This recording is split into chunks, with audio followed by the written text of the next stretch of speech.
Eu queria agradecer imensamente o convite de estar aqui com vocês hoje para tratar de um tema que é muito caro a mim.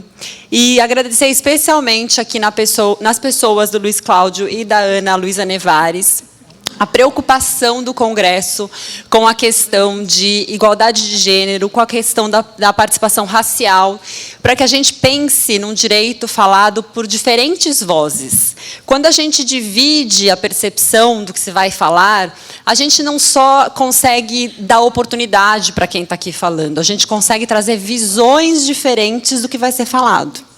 E aí, diante disso, até é importante, eu vou fazer uma coisa que eu aprendi com a professora Silvia Pimentel, o que a gente aprende com ela, a gente replica em todos os lugares, que é identificar para vocês o meu lugar de fala, de onde eu falo, né? Então, eu sou uma mulher branca, mãe de 2 crianças, advogada, e como diz a professora Angélica Carlini, uma advogada que estuda, então eu não sou professora, eu sou advogada, que ama advogar, esse é meu ofício principal, e que faça um juízo crítico a partir deste lugar. Então, o que eu vou trazer para vocês é a partir dessa fala. E, obviamente, acho que eu não preciso nem dizer, uma mulher feminista.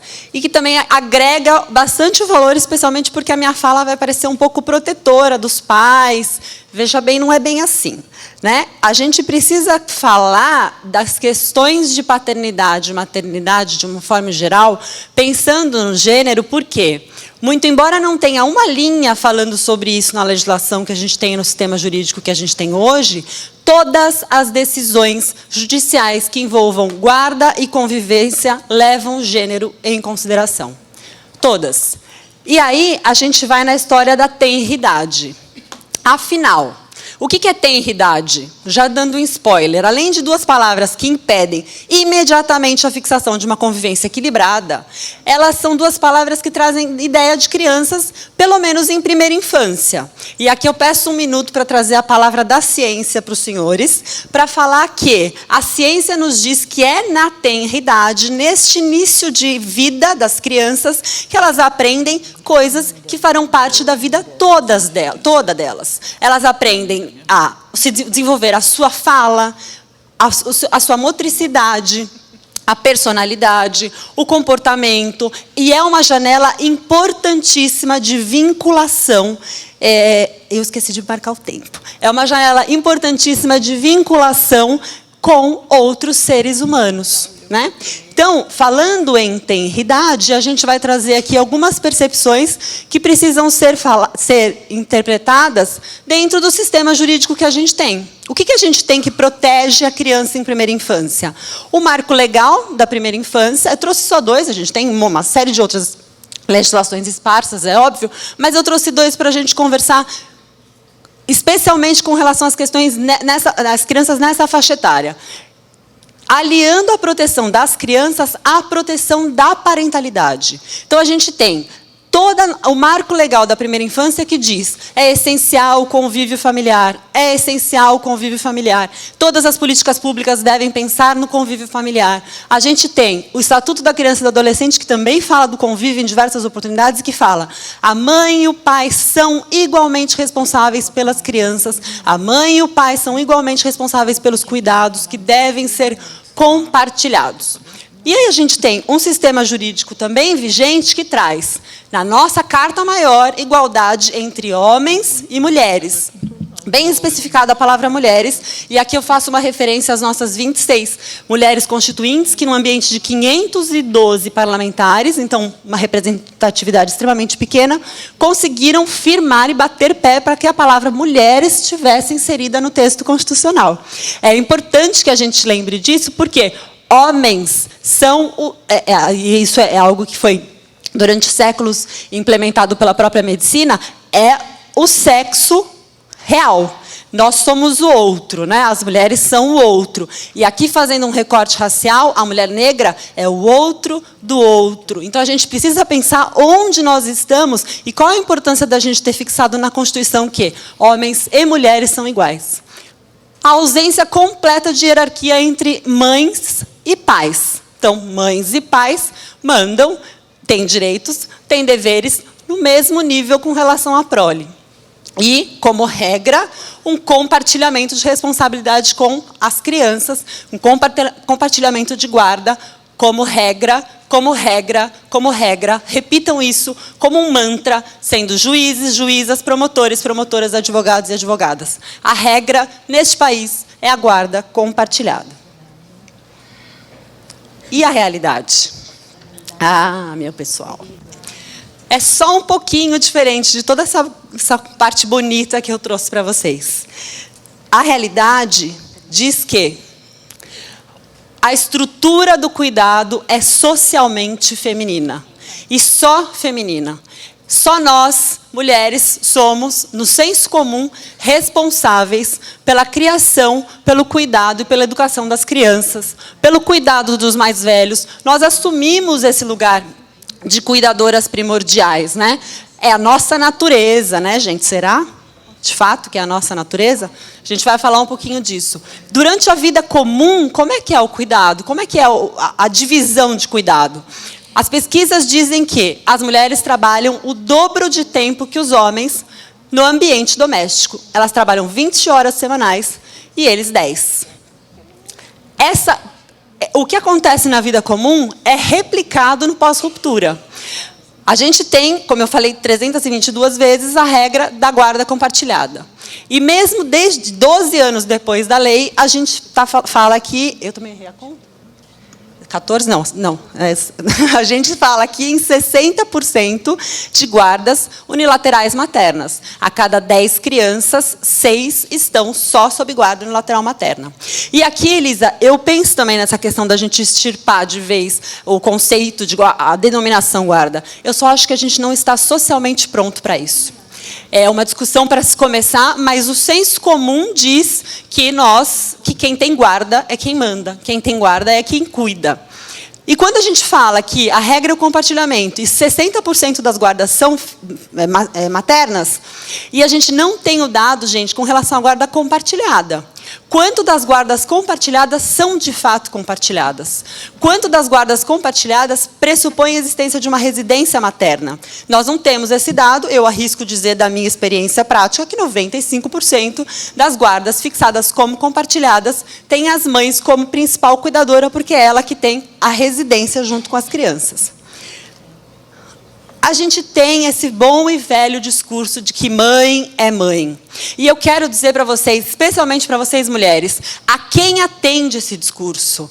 Para quem que isto é benéfico? Que vantagem que a gente tem numa disputa de guarda de necessariamente termos que ser as principais cuidadoras, necessariamente temos que ser as principais responsáveis por aquelas crianças que têm 2 cuidadores, primordialmente. Claro que a gente não está falando aqui das 6 milhões de crianças que não são, num número absolutamente defasado, porque, infelizmente, esse país não trabalha com coleta de dados para pensar em política pública, mas a gente tem, pelo menos, imaginando esse número de 6 milhões de crianças sem registro de pai no seu assento de nascimento. E essa história de que a maternidade é instintiva e de que a natureza diz isso, se a gente vir os animais, o filhote vai para perto da mãe, essa história de natureza instintiva, gente, ela já está superada há décadas, né? Aliás, eu acho tão engraçado que essa história, toda vez que alguém vai citar a história do filhote que vai atrás da mãe, ninguém lembra do pinguim imperador, né? Quem que choca o ovo do pinguim é o pai. Nossa, na natureza tem essa hipótese? Tem. Claro que é menos do que a gente vê o cuidado da mãe, do filhote, mas existe. Nunca ninguém lembra dessa hipótese e sempre das outras que fazem a gente reforçar esse mito do amor materno.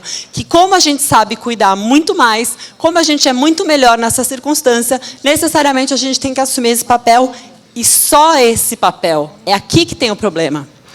Porque para a gente assumir esse papel, a gente tem que abrir mão de outros. Toda vez que eu vou nos lugares, as pessoas falam para mim, nossa, como você consegue fazer tanta coisa?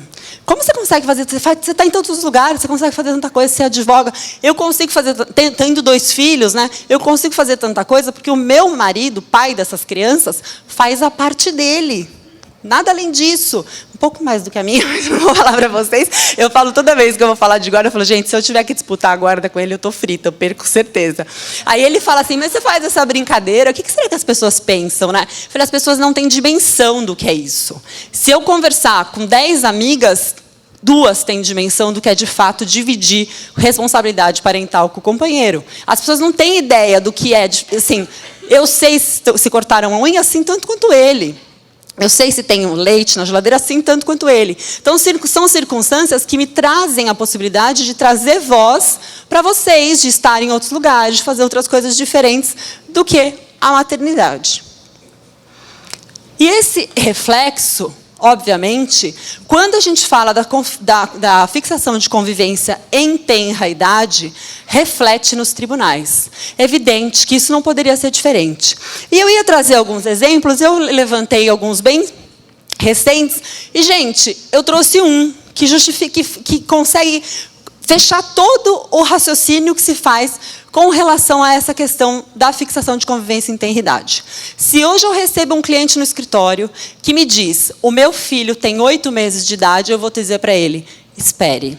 Infelizmente, você só vai conseguir ser pai de fato dessa criança daqui a alguns anos. A gente vai começar a briga hoje. A gente vai fazer muito, a gente vai galgar muito, mas você vai tomar muito não. Você vai escutar muitas vezes o seguinte, o seu filho precisa de rotina, ele não precisa de pai.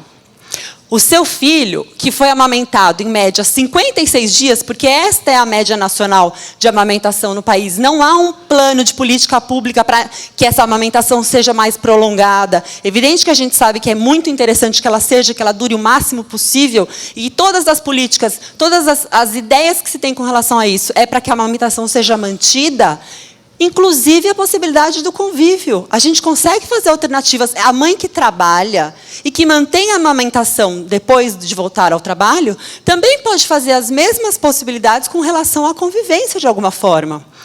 Mesmo dos bebês menores, quando a gente fala em equilíbrio de convívio, ninguém está dizendo, tire um bebê de 15 dias da mãe e deixe 15 dias com o pai. Nunca. É óbvio que isso não é uma realidade. Mas também não dá para a gente dizer, deixa esse pai ver essa criança 2 horas no sábado e 2 horas no sábado 15 dias depois. Até porque, gente, a gente avança muito nas discussões, a gente trata de multiparentalidade, a gente trata de um monte de questões e a gente tem esquecido de olhar o mais óbvio. Nós falamos aqui da absoluta possibilidade de existência de pais e pais, mães e mães, com identidade de gênero. E eu vou dar para vocês um exemplo. Imaginem uma circunstância em que 2 mães tenham gerado um filho. E uma mãe gesta e a outra amamenta. Isso é absolutamente possível, cientificamente falando. E essas mães se divorciam com 8 meses de idade desse bebê. Aquela que gestou vai ver essa criança de 15 em 15 dias, 4 horas por sábado, porque a outra está amamentando? Alguém aqui consegue me dizer que não, isso é o correto? Claro que não. Para nós, a naturalização do cuidado materno é tão grande que é óbvio que a gente vai dividir. Eu nunca tive um problema para homologar acordo entre 2 mães com as convivências mais diversas e mais malucas que vocês possam imaginar, e com um pai que tem 2 pernoites na semana. Toda vez eu tenho cota do Ministério Público falando, não existe guarda alternada no país. Quem aqui já não teve esse problema? Recorram. Não aceitem isso. A autonomia privada das pessoas não pode ser invadida dessa forma. O filho é meu. Eu quero que seja dessa forma. Se é dentro do razoável, você tem que homologar do jeito que eu quero. Não aceitem esse tipo de situação. Recorram. Eu sei que às vezes o cliente tem pressa, às vezes... Recorram. Levem isso para frente, porque não dá para a gente tolerar mais essa situação. Vejam esse julgado. O superior interesse da criança é só um, tá? Ao lado da mãe. E não é só o tribunal que fala isso. Uma série de juristas falam isso. Uma série de pessoas entendem que essa é a única forma que a gente consegue fazer valer o superior interesse da criança. Aqui, esse pai, ele queria pegar a criança, era das 10 às 15. Ele queria pegar das 10 às 17. Não, ele queria aumentar por um pernoite. Não, pernoite não. Mas das 10 às 17, deixa, porque a mãe concorda, ela deixa. É essa decisão que a gente tem aqui. É adequado, menor de tenra idade, 1 ano, que provavelmente uma criança que já vai para uma creche, que já vai para uma escolinha, que já fica na casa da avó materna 3, 4, 5, 6 horas, ela pode passar 4 horas com o pai. Se esse mesmo cliente tivesse um cachorro, além do bebê de 9 meses, eu ia dizer para ele o seguinte: o seu afeto com o seu cachorro vai ser extremamente tutelado. Você pode ficar 15 dias com ele. A guarda alternada quinzenal revela-se adequada ao bem-estar do animal. E também as partes que poderão usufruir a companhia por igual período de tempo. O afeto seria absolutamente tutelado. Mas como ele tem um filho, ele vai ver esse mesmo filho 4 horas num sábado, 4 horas 15 dias depois. Essa frase, gente, volte daqui uns anos, eu ouvi da boca de um promotor falando para um pai de um bebê de 4 meses, quando o meu também tinha 4 meses, e ele estava tentando, de alguma forma, fixar um tipo de convivência. O promotor virou para ele e falou assim: doutor, ele era um médico, por que o senhor não volta daqui uns anos? Ele é muito pequeno. Eu falei: o senhor está dizendo para ele abandonar o filho dele nos 3 primeiros anos? Não, doutora, veja bem, não é isso? É isso sim. É isso que ele disse: volte daqui uns anos, porque é um ciclo sem fim. A tenridade não pode ficar sem a mãe. Aí cria-se um hiato de convivência absurdo das crianças nessa idade. As crianças não vêm, e daí elas não têm vínculo suficiente para ficar com o pai. Nunca mais elas ficam o quê? Com a mãe para sempre. Gente, isso é absolutamente horroroso. Isso não vai levar ninguém a lugar nenhum. E a gente tem... E aqui eu trouxe, vocês já me brigaram que meu tempo já está acabando, mas só para eu concluir com alguns exemplos com relação aos países, aqui eu trouxe 2 situações um pouco mais inclusivas dos 2 gêneros, especialmente em Cuba, com o Código das Famílias, que é super recente, escreve especificamente que existe igualdade entre os gêneros nos cuidados. E, na Suécia, a divisão também é igualitária de cuidado e de guarda desde a mais tenra idade. E outros mais restritivos. Cabo Verde, na África, está contido no Código Civil que durante os 6 primeiros anos de vida da criança, ela vai ficar sob guarda materna. E vejam o seguinte, gente, isso aqui é muito mais honesto do que a nossa legislação. Porque se eu tenho uma lei dizendo isso, eu vou dizer para a pessoa que vai me procurar: olha só, até os 6 primeiros anos de vida, você não espere muito, porque a lei diz isso. E no país não tem isso. E até 6 anos de vida, essa pessoa não vai ter contato. No Japão, a participação anterior à ruptura, ela deve ser analisada no posterior, para que a gente fale na fixação dessa convivência. E o pai, muitas vezes, corta laços de forma definitiva com essas crianças. E aqui, gente, a importância da gente pensar em não advogar contra a Convenção de Haia nessas circunstâncias. Porque isso é escolha de fórum shopping. Eu não quero que essa criança tenha de forma nenhuma contato com o pai. Eu vou embora para Cabo Verde, e essa criança tem 2 anos, eu sei que chegando lá, eu consigo a fixação de guarda tranquilamente até os 6 anos. Não dá para a gente tutelar esse tipo de comportamento, não dá para a gente, como advogado, como advogada, agir assim. Só para terminar, a gente tem que pensar, sim, numa mudança de perspectiva. A gente tem que pensar não só em analisar o protocolo de gênero do CNJ, que traz informações bastante importantes com relação a isso, e assim como a gente tem que pensar na utilização desse enunciado que foi recentemente aprovado na Jornada de Direito Civil, que diz: a tenridade da criança não impede a fixação de convivência equilibrada entre ambos os genitores. Ninguém está dizendo aqui que é obrigatória, está dizendo que não impede, o que já é muita coisa. E, por fim, o meu xodó, aqui na presença do meu amigo João, que era o presidente da comissão que hoje eu presido, quando a gente começou essa campanha, que deu a maior força para que ela crescesse e que concorresse amanhã a ser finalista do Prêmio Novari. Torçam para que ela, de fato, seja. A gente está esperando para que aconteça. Amanhã a gente bate, que se de fato for. Mas é uma campanha pelo uso da palavra convivência quando a gente fala de filhos, e não mais visita. Filhos não são visita. Tem mais um que não está funcionando. Ai, que não pode, é o livro da Elisa, tem que aparecer, gente.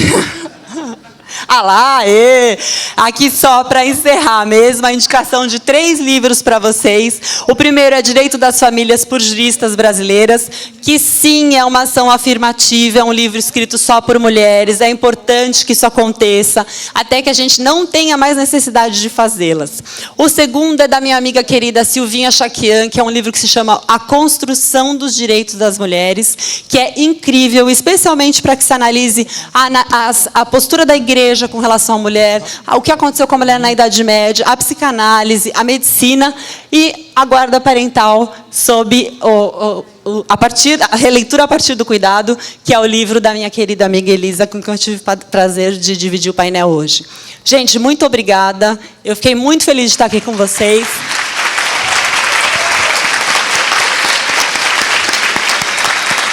Só não quer mudança quem tem privilégio. E privilégio não é direito.